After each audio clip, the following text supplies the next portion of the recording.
భారతీయ Janata Party floor leader Maheshwar Reddy గారు చౌకబారు ఆరోపణలు, బ్లాక్మెయిల్ రాజకీయాలు చేయడం మానుకోవాల్సిందిగా మీకు ఈ సందర్భం కోరుతా ఉన్నాం.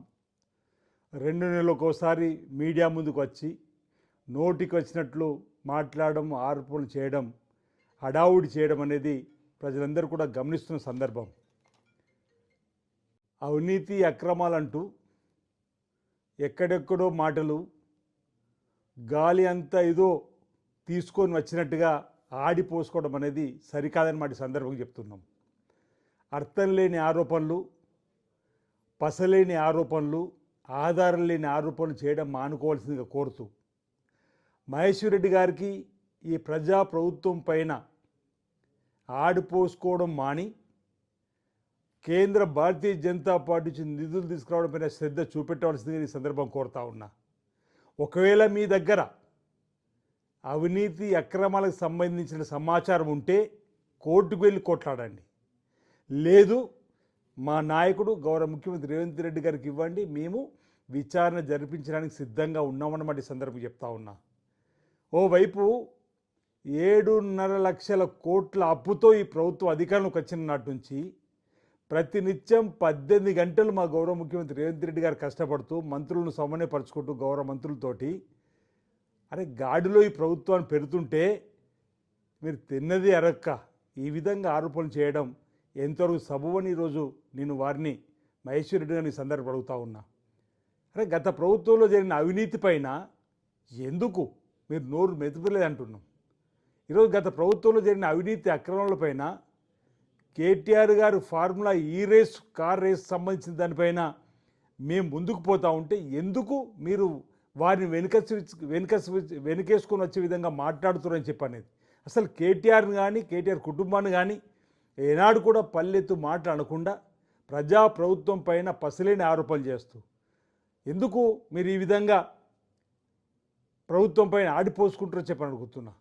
ఈ పసలేని ఆరోపణలు మానుకొని ఈ ప్రజా ప్రభుత్వం చేస్తున్నటువంటి ప్రభుత్వ పనితీరుకు అదనంగా మీరు కేంద్రంలో ఉన్నారు, కేంద్రం నుంచి నిధులు తీసుకొని వచ్చేటువంటి కార్యక్రమాన్ని చేయాలి తప్ప ప్రతినిత్యం ప్రభుత్వం పైన ఆడిపోసుకునేటువంటి మాటలు, మా దగ్గర అవినీతి అక్రమాలకు సంబంధించిన చిట్టా ఉందని చెప్పని బ్లాక్మెయిల్గా మాట్లాడడం అనేది ఏమాత్రం సబబు కాదన్న మాట సందర్భంగా మీ అందరికీ కూడా తెలియజేస్తూ, ఈరోజు గత 10 సంవత్సరాల అధికారులు ఉండి ఏ ఒక్క పథకం కూడా మరి 3వసారి అధికారంలోకి వచ్చి చెప్పినట్టు మీరు ఏ ఒక్క పథకం కూడా పేదవాడు గుర్తుంచుకునే విధంగా పథకం మీరు తీసుకొచ్చారని అడుగుతా ఉన్నా. ఈరోజు ఈ దేశవ్యాప్తంగా కూడా పేద ప్రజలకు ఉపయోగపడే పథకాలు ఏమైనా నచ్చినట్టు కాంగ్రెస్ ప్రభుత్వ హయాంలో ఈరోజు 21,000 కోట్లు రైతుకు రుణమాఫీ చేసినటువంటి సందర్భం. ఈరోజు మీరు ఎగవేసిరు రైతులకు రైతు భరోసా గురించి ఏదో మాట్లాడే ప్రయత్నం. మేము రైతు భరోసా ఇవ్వడానికి సిద్ధంగా ఉన్నామని చెప్తున్నాం. ఈరోజు సంక్రాంతి నుంచి రైతు భరోసా కూడా ఇస్తామని చెప్పడం జరిగింది. ఏదో అంకెలకు గారడి వేసే విధంగా ఈరోజు ఈ రాష్ట్ర ప్రభుత్వాన్ని ఆడిపోసుకునే విధంగా ఏదైతే మాట్లాడే మాటలు ఏమాత్రం సబబు కాదని చెప్తున్నా. రైతుకు రాజును చేయాలని, రైతును రారాజ్యాలని చెప్పిన సంకల్పం కాంగ్రెస్ ప్రభుత్వ హయాం నుంచే బీజాలు మొదలుపడ్డాయి. ఉచితంగా రైతు కరెంట్ ఇచ్చినాం, రైతులు పండించిన పంటలు మద్దతు ధర కొనుగోలు చేస్తున్నాం, దాన్ని కొనుగోలు కేంద్ర గ్రామాల్లో ఏర్పడేసి ఆనాడు మన్మోహన్ సింగ్ గారు ప్రధానమంత్రి ఉన్నప్పుడు ఏకకాలంలో రైతు రుణమాఫీ చేసినాం. ఇప్పుడు కాంగ్రెస్ ప్రభుత్వం ఇక్కడ అధికంలో 2 లక్షల లోపు రుణమాఫీని ఏకకాలం చేసినాం. అసలు మీరు భారతీయ జనతా పార్టీ అధికారులు ఎక్కడైనా రుణమాఫీ చేసినా మీరు అడుగుతున్నా. రైతు గురించి ఆలోచించిన పాపన భారతీయ జనతా పార్టీ పోయిందని అడుగుతున్నా.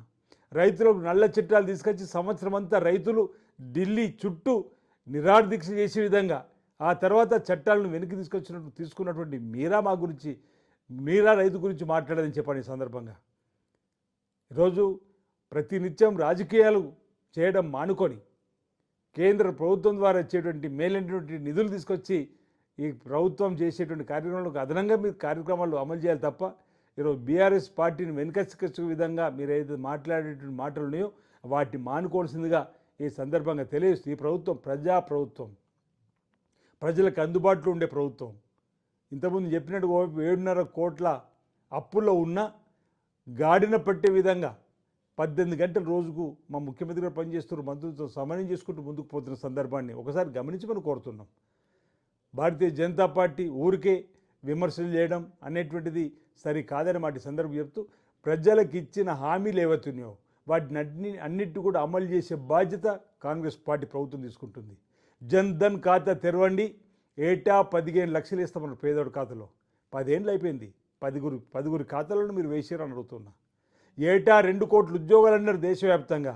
10 సంవత్సరాలు అయిపోయింది, 11వ సంవత్సరం కూడా జరుగుతూ ఉంది. ఇంచుమించు 22 కోట్ల ఉద్యోగాలు ఇవ్వాలి. ఎక్కడన్నా ఉద్యోగాలు ఇచ్చారా మీరంతా? అంటే మసిబూసి మాడిగాయ చేసే విధంగా మాట్లాడడం తప్ప మీ ప్రభుత్వంలో ఉండి మీరు ఇచ్చిన హామీని ఒక్కటి కూడా అమలు చేయరు. ఈరోజు మేము ఒకటి వెనుక ఒకటి అమలు చేసుకుంటూ ముందుకు పోతుంటే 6 గ్యారెంటీలు ఏమని చెప్పానమాట 6 గంటలు అమలు చేసుకుంటూ ముందుకు పోతున్నాం. ఆడతల్లకు ఆర్టీసీ బస్సులు ఉచిత ప్రయాణం చేసినాం. ఈరోజు 10 లక్షలు రాజీవ్ ఆరోగ్యశ్రీ చేసుకున్నాం. రైతు రుణమాఫీ చేసుకున్న 21,000 కోట్లు. గృహజ్యోతులు 200 యూనిట్లకు ఉచితంగా కరెంట్ ఇస్తున్నాం. మీ భారతీయ జనతా పార్టీ పరిపాలిస్తున్న రాష్ట్రాల్లో ఉచిత కరెంటు గృహాలకు ఇస్తున్నారో ఒకసారి ఆలోచన చేయండి. రైతులు రుణమాఫీ చేసారు ఎక్కడన్నా ఆలోచన చేయండి ఏకకాలంలో. అయితే మీ ప్రభుత్వం ఎక్కడున్నా కానీ ఇలాంటి కార్యక్రమం అమలు చేయనటువంటి వాటిని ఈ ప్రభుత్వం చేస్తున్నటువంటి అక్కడ పోయి చెప్పుకునేటువంటి పరిస్థితి చేసే విధంగా మేము పరిపాలనిస్తుంటే సమర్థించాల్సింది పోయి అభినందించాల్సింది పోయి ఈ విధంగా విమర్శించడం, పసరైన ఆరోపణలు చేయడం సరికాదని సందర్భంగా తెలియజేస్తా ఉన్నాను.